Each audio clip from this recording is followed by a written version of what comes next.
ഇന്നലെ ഇൻസ്റ്റാഗ്രാമിൽ എനിക്കൊരു പെൺകുട്ടി മെസ്സേജ് അയച്ചിരുന്നു. ചേച്ചി പൂനെയിലൊക്കെ ഒറ്റയ്ക്ക് നിൽക്കുമ്പോൾ പേടിയാവുന്നില്ലേ? എങ്ങനെയാണ് അവിടെയൊക്കെ നിന്ന് സർവൈവ് ചെയ്യുന്നത്? സേഫ് ആണോ എന്നൊക്കെ ചോദിച്ച്. അപ്പോൾ പിന്നെ പൂനെയെക്കുറിച്ച് ഡീറ്റെയിൽ ആയ ഒരു വീഡിയോ ചെയ്യാമെന്ന് വിചാരിച്ചു. ടു ബി ഹോണസ്റ്റ്, നമ്മുടെ നാടും വീടും വീട്ടുകാരും ബന്ധുക്കളും അവരുടെ സറൗണ്ടിങ്ങിൽ നിൽക്കുമ്പോൾ നമ്മളെപ്പോഴും സേഫായി തോന്നും. അത് വിട്ട് പുറത്ത് വരുമ്പോൾ കുറേ കാര്യങ്ങളൊക്കെ നമ്മുടെ കയ്യിൽ നിന്ന് പോവും. പക്ഷെ പണ്ടാരോ പറഞ്ഞ പോലെ പിന്നീട് അത് ശീലമായിക്കോളും. ഇതിൽ നമ്മൾ ശ്രദ്ധിക്കേണ്ട കുറച്ച് കാര്യങ്ങൾ എൻ്റെ ഒരു വ്യൂ പോയിൻറ്റും എക്സ്പീരിയൻസും വെച്ച് പറയുകയാണെങ്കിൽ, ആദ്യം പഠിച്ചിരിക്കേണ്ടത് അവിടുത്തെ ഭാഷയാണ്.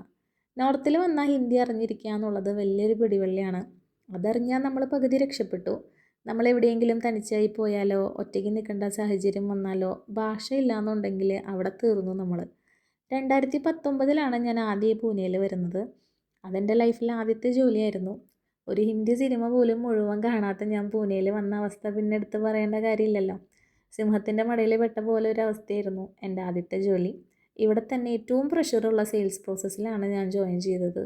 ഭാഷ അറിയാത്തതുകൊണ്ട് നല്ലോണം വെള്ളം കുടിച്ചു. ആദ്യത്തെ 1 ഇയർ നല്ല ബുദ്ധിമുട്ടായിരുന്നു. ആ വാശിക്ക് ഞാനൊന്ന് പഠിച്ചു ഇവിടുത്തെ ഭാഷ. അവിടെ നിന്നാണ് എൻ്റെ തുടക്കം.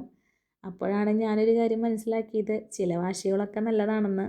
ഇനി ഇവിടുത്തെ ആൾക്കാരെ പരിചയപ്പെടാം.